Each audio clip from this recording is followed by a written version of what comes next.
So the next part of this exercise, after we have the form done on the Pell, is actually the movement portion of this exercise. We started using a lot of pads. These are just standard kickboxing pads, punching pads that you would see in boxing. We started using these for our sword work. We do it, they hold up okay. There's probably better ways to get these done, but with the foam swords, they hold up pretty well.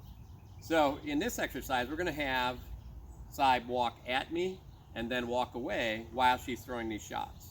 The first shot, she's going to throw the high break, and we're going to show that how this exercise works. Ready? And good.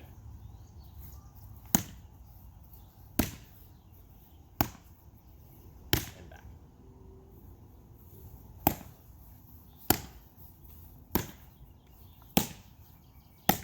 And forward. And stop. Good. So that's the first part of this. The next piece would be to walk side to side and track your opponent while he's moving and stay in front of them and still be able to throw the shot while you're in stride. That way first.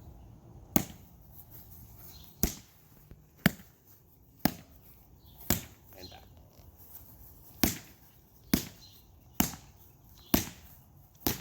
Good. And back. And stop. Good. So in this case, we did essentially a cross pattern here.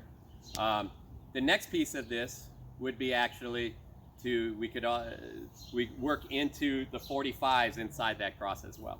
I'm going to show you basically one of the 45s, and then we'll talk about the second. Ready?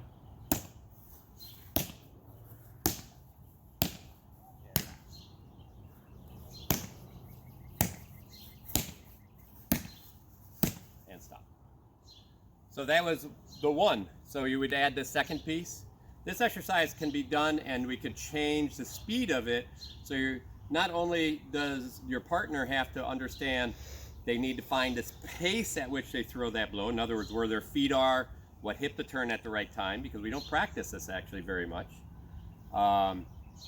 And not only that, but they have to watch that distance or between each other and change the pace. And I'm going to show you the pace change here. We're going to start out slow. Speed it up. And back.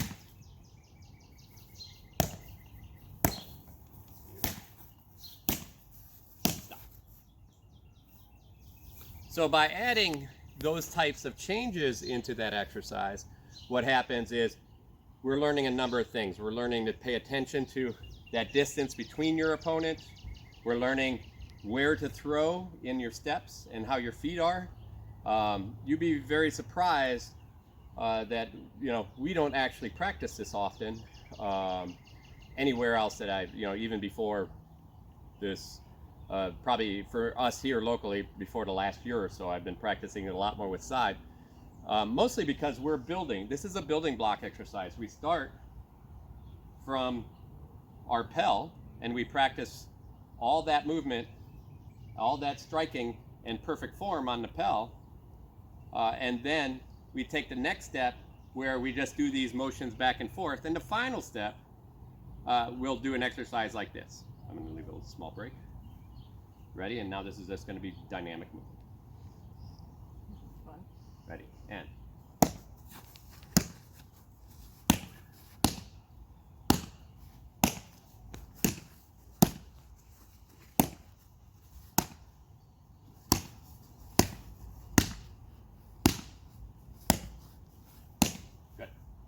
So in that final exercise, what we're doing is a little bit more dynamic movement. In other words, you notice that I was changing up a lot of the feet in there, the angles that we were moving off on, back and forth. So this gets us really close to what we're doing in a fight.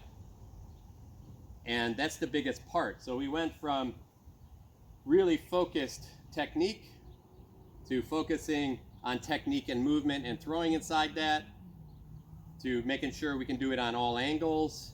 So we're building that out. And then in the last piece, we're just leaving them with one shot, and we're working on dynamic movement. The best part about this, you notice, I don't need to be in armor. Your opponent can be in armor. Neither of you need to be in armor.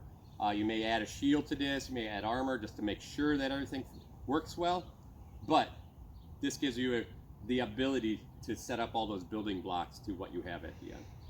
A lot of people have that question about what's next after rappel. Well, this is one of those scenarios. In fact, as long as you have somebody else willing to work with you, that person doesn't even need to be a fighter to do this exercise. When you first start this slow. Tell your opponent, okay, we're gonna go back, I'm gonna go backwards. So, go. Okay, I'm gonna go forward.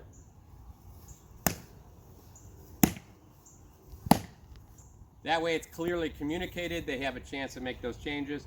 As they get better and better at this, then we can not have to worry about that. They're gonna understand that distance and what you're doing and read you as you're doing that. The last part of this is we essentially break up and we figure out when we're in that space where it's like, I feel very comfortable with what I'm doing with these 2 or 3 shots that you first work on.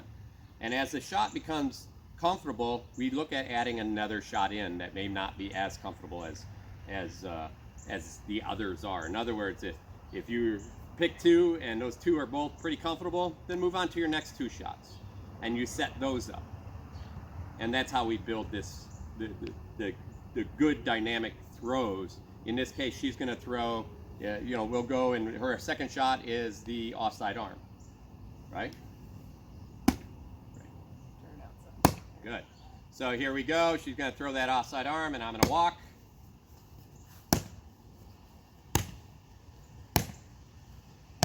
Yeah. And then we're going to go backwards. There we go. Good. Good. And we go ahead and go through all of those exercises the same way again. So hopefully that helps you with the building blocks, learning all the pieces and building your fight practices better. This is really easy to work with people out of armor. It's a great opportunity if you don't have armor, loaner armor, for people to come in. It's also a good way to help people learn prior to hitting the field. Thank you.